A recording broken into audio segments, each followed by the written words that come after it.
하나님 말씀 누가복음 2장 11절 말씀 함께 읽도록 하겠습니다. 누가복음 2장 11절 말씀.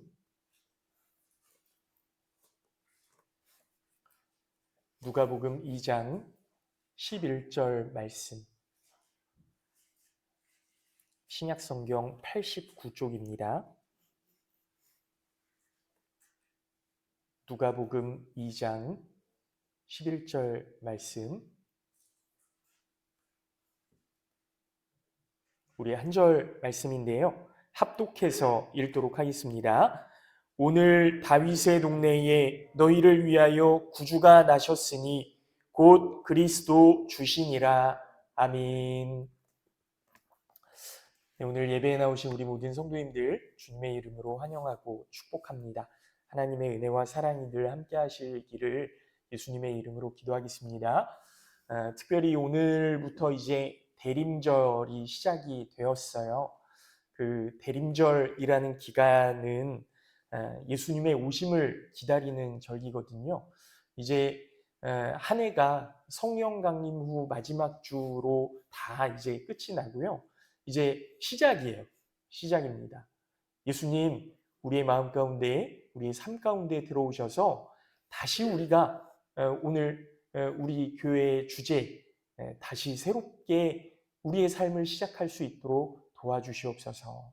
예수님 올 한 해도 우리의 삶 가운데 동행하여 주시옵소서. 그렇게 예수님을 기다리는 절기인 거죠.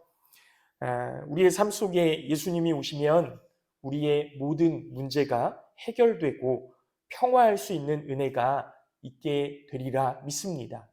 여러분, 우리의 삶을 돌아보면요, 여러 가지 문제들이 너무나 많잖아요. 자녀의 문제도 있고요, 삶의 그런 여러 가지 문제들이 또 있고요. 먹고 사는 문제들, 또 이웃 간의 문제들, 불화하는 그런 화목하지 못한 그런 문제들. 하지만 예수님께서 우리의 삶 속에 들어오셔서 역사하시고 또 예수님께서 말씀하여 주실 때 우리 그 교동문 읽었던 것처럼 예수님이 오시면 굽었던 길들이 평탄하여지고 곧아지고 모든 언덕들이 평탄하여지는 귀한 은혜가 있게 될 줄로 믿습니다. 그런 평화할 수 있는 은혜가 우리 모든 성도님들 가운데 있으시기를 축복합니다. 우리가 예수님을 기다리는 절기를 지키면서 생각해 봐야 될 문제가 있어요. 예수님을 기다리면서 참 뭐가 좀 우리의 삶 가운데 변화되어야 할까? 우리의 삶 속에 예수님이 들어오시면 어떤 부분들이 변화될까? 그리고 또 변화되고 싶은 부분이 있으면 왜 그런 부분이 변화되어야 할까? 이런 것들을 우리가 좀 생각해 봐야 되지 않겠습니까? 요즘 우리 사회가 발전하면서 인공지능이 사람을 대신하게 된다는 말 여러분 다 들어보셨을 거예요. 인공지능이 이제 사람이 하던 일들을 다 대신해서 들어간다는 거죠. 그래서 운전도 사실 뭐 지금 충남의 세종, 대전 그쪽에서는 자율주행 버스가 벌써 운행되고 있다고 해요. 그러면 여러분 자율주행 버스가 운행이 되면 버스 기사들은 사실 직장을 잃게 되는 것 아닙니까? 그리고 약사들요. 그냥 병원에서 그 처방전을 이렇게 기계에 넣으면 그 처방전에 맞게끔 약이 이렇게 딱딱딱딱 준비가 돼서 그냥 자판기처럼 이렇게 딱 나오게 된다는 거예요. 그 약사들이 필요 없게 되잖아요. 그 약학 계열의 어떤 그런 뭐 연구하는 쪽들은 물론 계속 지속이 되겠지만 그런 약사들 없어지는 것 아닙니까? 그리고 선생님들이 제일 심각하다고 해요. 벌써 그 요즘 아이들 같은 경우는 인터넷 강의, 그 동영상 강의를 보면서 학교 공부를 하거든요. 그리고 학교에서는 그냥 잔다는 거예요. 선생님들 설 자리가 없어지는 거죠. 여러분, 종교계도 마찬가지입니다.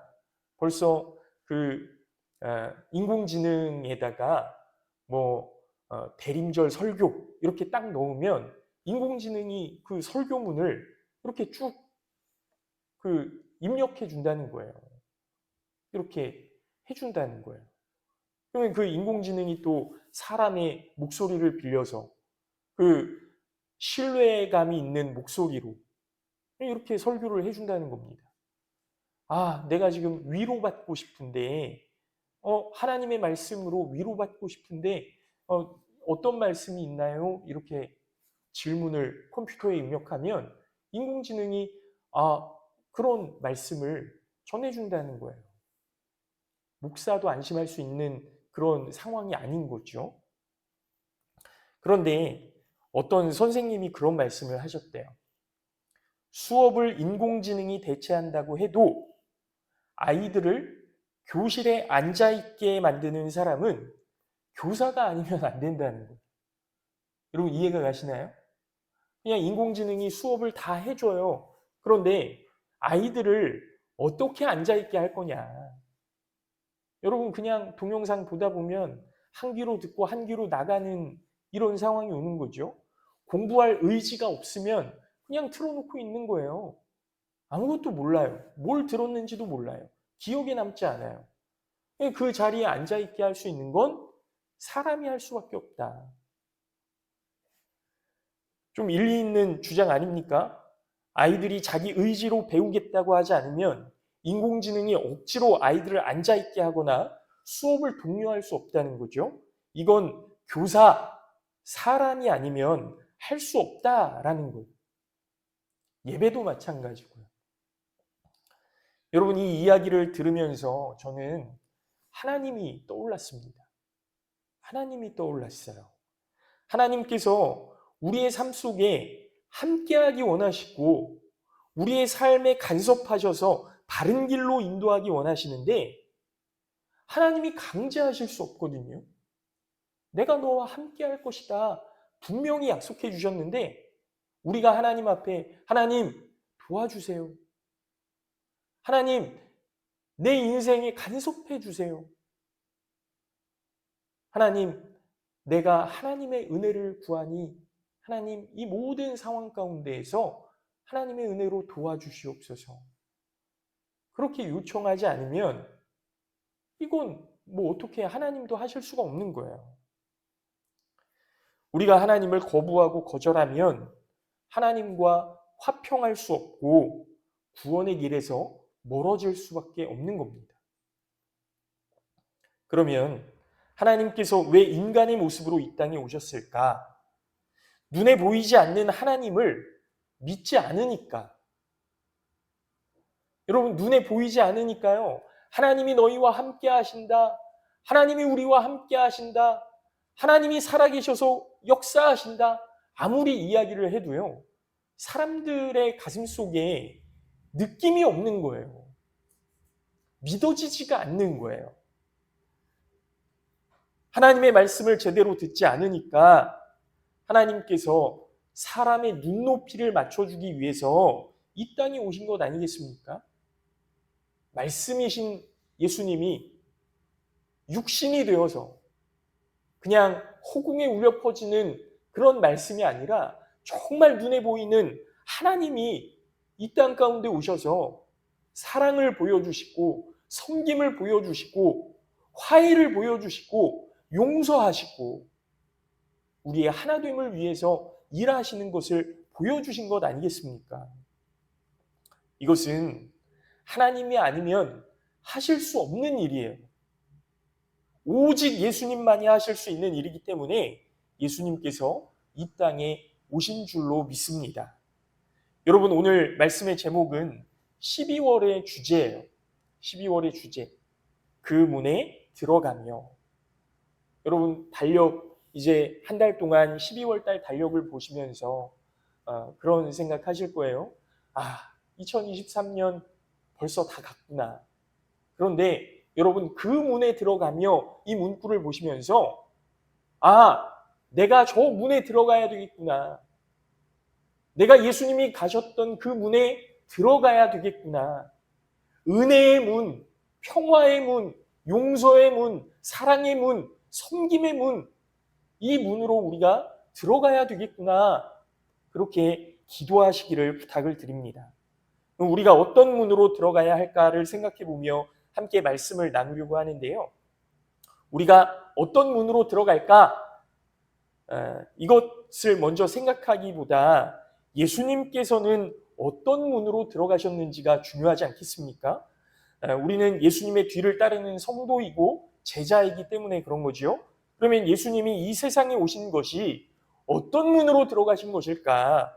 함께 살펴보면서 우리가 들어가야 하는 문은 어떤 문인지 함께 은혜를 나누도록 하겠습니다. 오늘 말씀은요, 너무나 잘 아시는 말씀이죠. 그 천사가 이제 예수님의 탄생 고지를 하는 거잖아요. 근데 누구한테 나타나셨어요? 목자에게 나타나셨다는 거예요. 목자.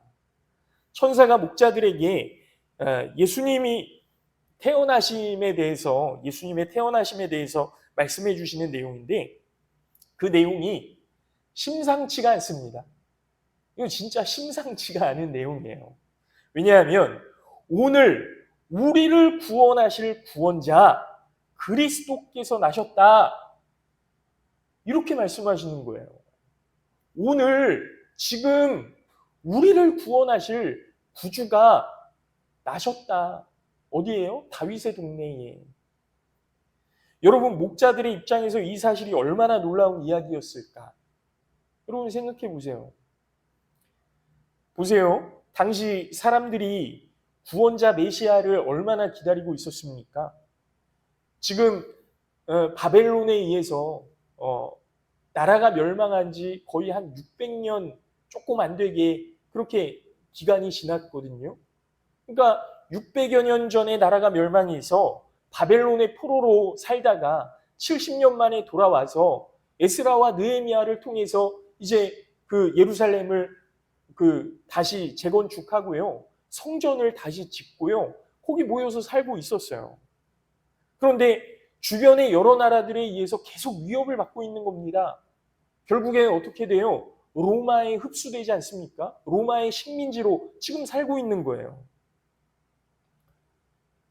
도대체 하나님은 언제까지 우리를 이렇게 내버려 두실까? 우리는 도대체 언제까지 이렇게 누구의 억압하에 살아야만 하는 것일까? 왜 이렇게 우리는 힘없는 자로 살아야 되는가? 예전엔 안 그랬는데. 다윗의 때로 돌아갈 수는 없을까? 여러 가지 생각이 들지 않았을까요? 그래서 우리가 죄를 지어서 그렇구나. 우리가 하나님 앞에 범죄해서 이렇게 고통받고 있는 거구나. 이런 생각이 들다 보니까요. 계속 율법에 얽매이는 거예요. 율법에 얽매여서 이건 하면 안 돼. 저건 저렇게 해야 돼. 하나님이 그렇게 말씀하신 게 아니야. 자꾸 여기에만 매달리는 거예요.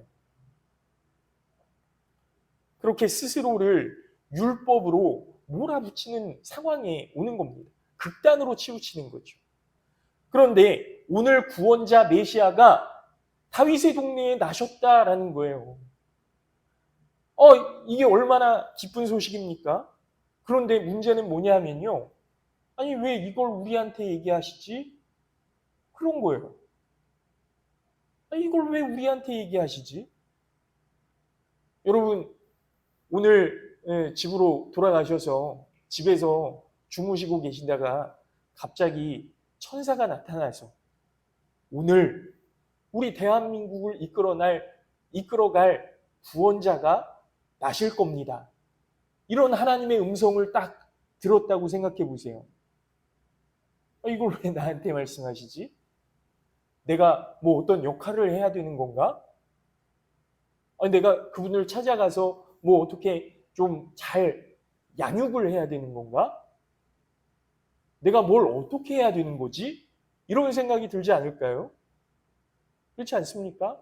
아니면 막 이렇게 동네방네 소문을 이렇게 내서 이제 대한민국을 이끌어갈 지도자를 하나님이 보내주셨다.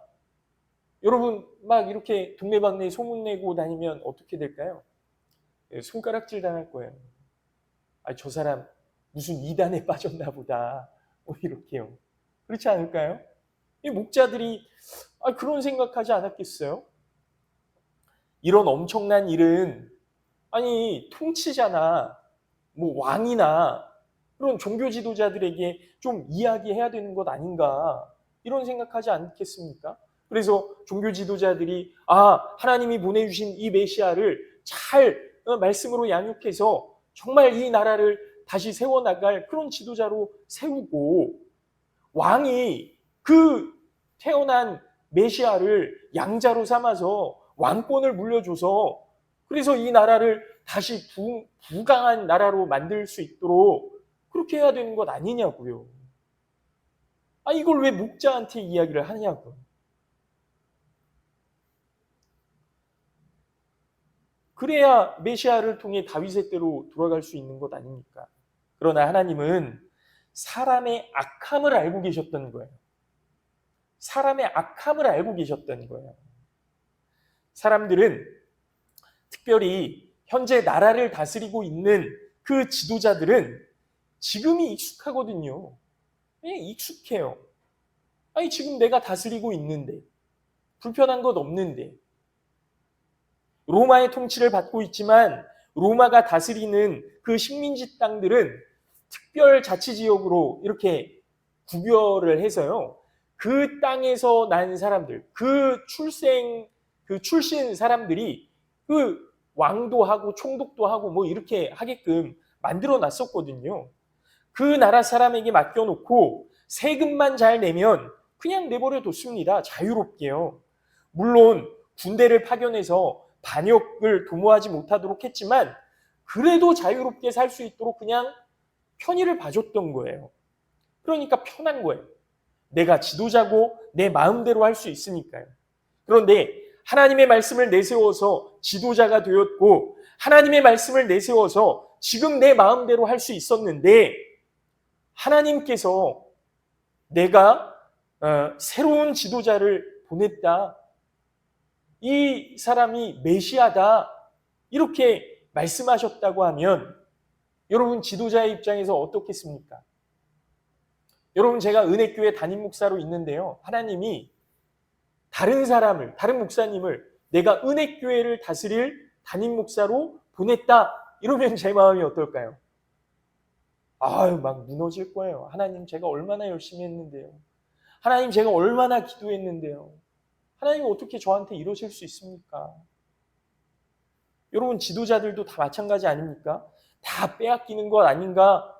내가 여기까지 어떻게 올라왔는데 그런 위협을 느끼지 않겠습니까? 여러분 보세요. 예수님의 비유 가운데 포도원 품꾼의 비유라는 말씀이 있어요. 잘 아실 겁니다. 주인이 멀리 타국에 가면서 종들에게 포도원을 맡겼어요. 종들에게 포도원을 맡겼어요. 잘 돌봐라. 그리고 내가 사람을 보내면 여기서 나온 소출, 그런 이득이 있으면 나한테 보내다오. 이러면서 종들한테 맡겼단 말이에요. 그래서 이제 몇 년이 지난 다음에 종을 보내서 그 포도원에서 나온 수익을 가져오려고 하는데 이 포도원 품꾼들이 어떻게 합니까? 주인이 보낸 종을 때려요. 쫓아내요. 심지어는 죽였어요. 이 주인이 종을 보내고 두 번째 보내고 세 번째 보냈는데 얻어맞고 오고 안 준다고 그러고 심지어는 이제 돌아오지도 않아요. 그러니까 주인이요. 이제 내 아들을 보내야 되겠다. 내 아들은 좀 다르게 대우하지 않겠나 싶어서 아들을 보냈습니다. 근데 포도원 품꾼들이 어떻게 생각합니까? 이 아들을 죽이고 이 포도원을 우리가 차지하자. 여러분 좀 섬뜩하지 않으세요? 막 소름이 돋지 않으십니까? 말씀을 준비하면서요. 소름이 돋더라고요. 이게 지금 이스라엘의 상황인 거예요. 그래서 천사는 지도자들에게 나타나서 메시아가 나셨다라고 이야기하지 않고요. 목자들에게 나타나서 이스라엘을 구원하실 분이 오늘 태어나셨다. 너희들 지금까지 고통받았지? 이제 안심해라. 하나님의 일하심을 너희가 느낄 수 있도록 하겠다. 이제 너희는 두려워하지 말고 하나님의 일하심을 목도해라. 하나님을 바라봐라. 그렇게 말씀해 주시는 거예요. 지도자에게 나타나지 않으시고 이스라엘의 고통받는 백성들에게 나타나셔서 위로하시고 다시 일어설 수 있는, 다시 시작할 수 있는, 다시 새롭게 될 수 있는 용기를 주시는 겁니다. 이런 면에서 예수님께서 들어가신 문은요, 첫 번째로 희생의 문이었습니다. 희생의 문. 여러분, 포도원 주인은 품꾼들이 아들을 죽일 것을 예상하고 있었습니다. 하나님은요, 예수님을 이 땅 가운데 보내실 때에 십자가에 죽으셔야 된다라는 것을 분명히 알고 계셨고, 예수님도 내가 죽어야 한다. 하늘에 밀이 떨어져서 죽지 않으면 하늘 그대로 있으려니와 죽으면 많은 열매를 맺게 되나니 내가 이제 죽어야 하리라. 여러 가지 그런 말씀을 주셨잖아요. 목숨을 잃을 것을 알고 계셨습니다. 예수님도 알았어요. 그러나 그들이 회개하기를 바라고 지금까지의 잘못을 뉘우치기를 바라고 아버지의 명령에 순종해서 포도원을 향해 갔던 겁니다. 희생을 감수하고 죽음을 감수하고 그 사람들에게로 나아갔던 거예요. 포도원 앞에서 이 잔을 내게서 옮기시옵소서 하는 마음이 들지 않았겠습니까? 그러나 아들은 끝까지 이 악한 종들에게 아직 늦지 않았으니 주인의 말씀을 들으라. 지금 용서할 준비가 되어 있으니 지금이라도 뉘우치면, 지금이라도 주인의 품꾼으로 돌아오면 너희들 용서받을 수 있으니 이제 그만하자. 여러분, 우리가 아들이었다면 어땠을까요? 우리가 악한 종들이었다면 어땠을까요? 다시 한번 생각해 봐야 될 문제 아니겠습니까? 아들이라면, 우리가 아들이었다면 포도원으로 기꺼이 향할 수 있었을까요? 우리가 악한 종들이었다면 이미 많은 종들을, 주인의 종들을 때리고 쫓아내고 심지어는 죽였는데 이 주인의 아들 앞에서는 회개하고 용서해달라고 무릎을 꿇을 수 있었을까요? 끝까지 나는 아니라고 잡아떼지는 않았을까요? 많은 사람들이 자신이 아들이었어도 포도원의 품꾼이었어도 우리 안에 있는 악함을 버리기가 쉽지 않았을 거라고 생각을 합니다. 아까도 말씀드렸지만 그래서 예수님이 이 길을 걸으셨어야만 했다라는 거예요. 예수님이 아니셨다면 이 길을 걸으실 수 없었다라는 겁니다. 사랑하는 성도 여러분, 예수님께서 다시 우리의 삶 속에 와주시기를 기도하시기 바랍니다. 예수님, 그 십자가의 길 다시 한번 걸어서 우리의 삶 가운데 들어와 주시옵소서. 내 삶은 너무나도 악하고 내 생각은 너무나 정말 하나님이 기뻐하시지 않을 만한 것들로 가득 차 있지만 다시 한번 와주시면 안 될까요? 다시 한번 저에게 말씀해 주시면 안 될까요? 여러분, 이게 예수님이 걸으셨던 희생의 문이었다라는 것. 희생의 문으로 들어가셨던 예수님을 기억하며 가고 싶지 않은 길이라해도 순종할 수 있는 용기를 허락해 주시옵소서. 그렇게 기도하시며 이 대림절을 지내는 우리 모든 성도님들 되시기를 예수님의 이름으로 축복합니다. 두 번째로 예수님께서 들어가신 문은 화해와 평화의 문이었습니다. 여러분, 지금까지 사람들은 예루살렘을 다윗의 도시라 그렇게 불렀어요. 오늘 다윗의 동네에 그렇게 나오잖아요. 다윗의 동네에 너희를 위하여 구주가 나셨으니 곧 그리스도 구주시라. 여기 다윗의 동네는 베들레헴이죠. 다윗이 태어났던 그런 동네 아닙니까? 다윗이 자랐던 그런 동네. 그런데요, 평화의 도시라고 불렸던, 다윗의 도시라고 불렸던 그 도시는 어디냐면 예루살렘이에요. 예루살렘. 예루는 도시라는 뜻이고요. 살렘, 평화라는 뜻 아닙니까? 그 다윗이 왕이 된 후에 예루살렘에 다윗성을 세우고 이제 성전을 거기다가 건축을 했거든요. 바로 이곳이 하나님의 평화가 임하는 도시다. 그렇게 해서 이제 이방 사람들에게도 그리고 이스라엘 사람들에게도 선언한 거예요. 이곳이 하나님의 도시다. 이곳이 평화의 도시다. 이곳이 하나님이 다스리는 도시다. 이후로 이스라엘 민족에게 예루살렘은 평화를 상징하는 곳이고 성전을 통해서 하나님이 함께 하시는 곳이라고 자긍심을 갖게 되는 우리의 고향은 예루살렘이다. 지금도 그러잖아요, 유대인들이. 그 예루살렘 한번 가보려고 얼마나 많은 노력들을 합니까? 성지를 방문하려고 얼마나 많은 또 그리스도인들이 그렇게 사모하면서 기도하고 있습니까? 그런데 문제는 이방 민족들이에요. 이방 민족들, 다른 나라 사람들. 아까도 말씀드렸지만 지금 이스라엘은 로마의 식민지거든요. 그런데도 자신들이 사는 곳은 평화의 도시다. 여기 하나님이 계신다. 그렇게 이야기하니까요. 이방 민족들이 너희가 사는 동네만 평화의 도시냐?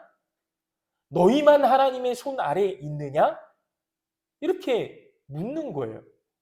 빈정대는 거예요. 그래서 이방 민족들은 살렘, 예루살렘을 예루솔리마라고 불렀대요. 예루살렘이 아니고 예루솔리마. 이게 무슨 의미냐면요. 살렘과 솔리마 발음은 비슷하지만 뜻은 전혀 다릅니다. 살렘은 그냥 평화라는 뜻이고요. 솔리마라는 건 살렘이 변형된 건데 평화라고, 평화의 도시라고, 너희에게 평화가 있다고 이렇게 빈정대는 거예요. 예루솔리마. 놀라운 건 뭐냐면요. 누가복음 19장 28절 말씀에 예수님이 예루살렘에 들어가시는 장면이 나오거든요. 예수님이 예루살렘에 들어가시는 장면, 그 예루살렘이 어떻게 기록되어 있느냐 하면 예루살렘으로 기록되어 있는 것이 아니고 예루솔리마라고 기록되어 있는 거예요. 복음서를 기록했던 누가도 예수님이 그 땅에 들어가실 때 이곳이 평화의 도시냐? 이곳에 평화가 있느냐?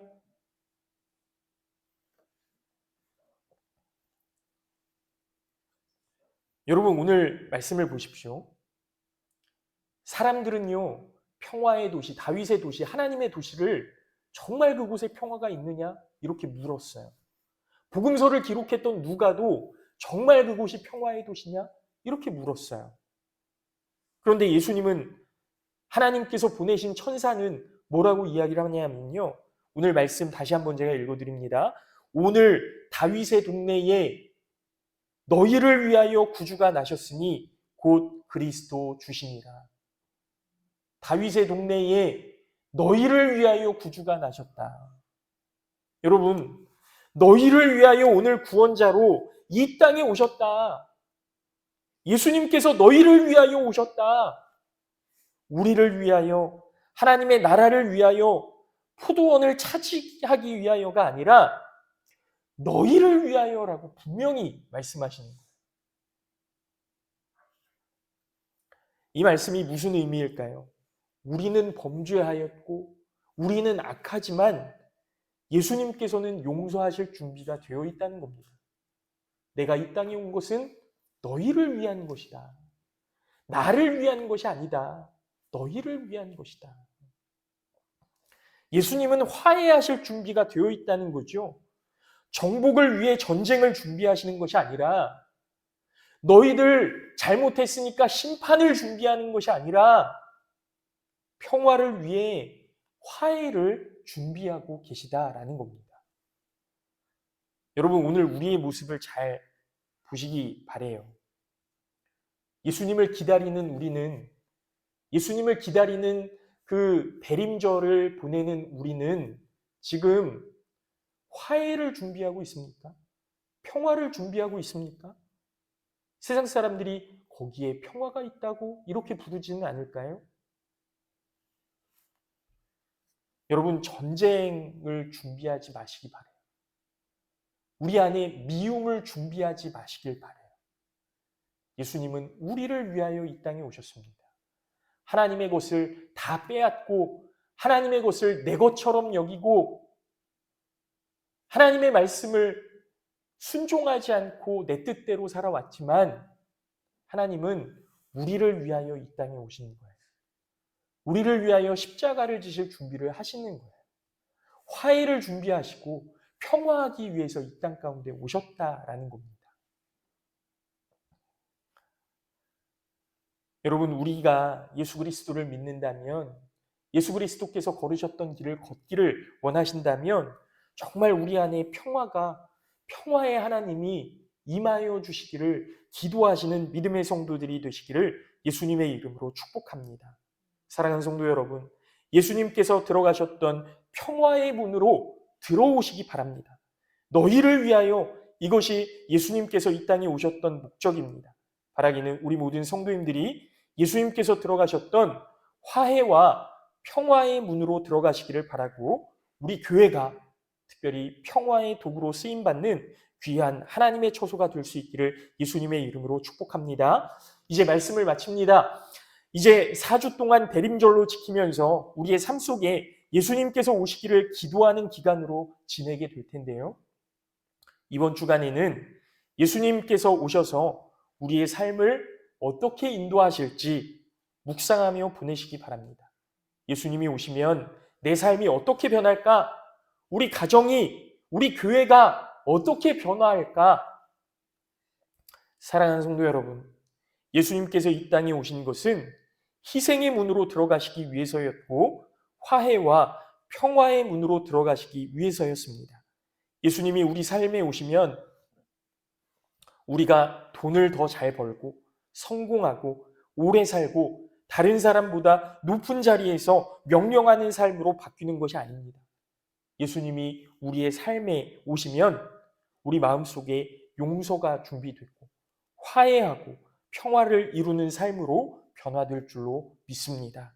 바라기는 우리 모든 성도님들의 마음속에 하나님의 평화가 함께 하시기를 예수님의 이름으로 축원합니다. 잠깐 기도하겠습니다.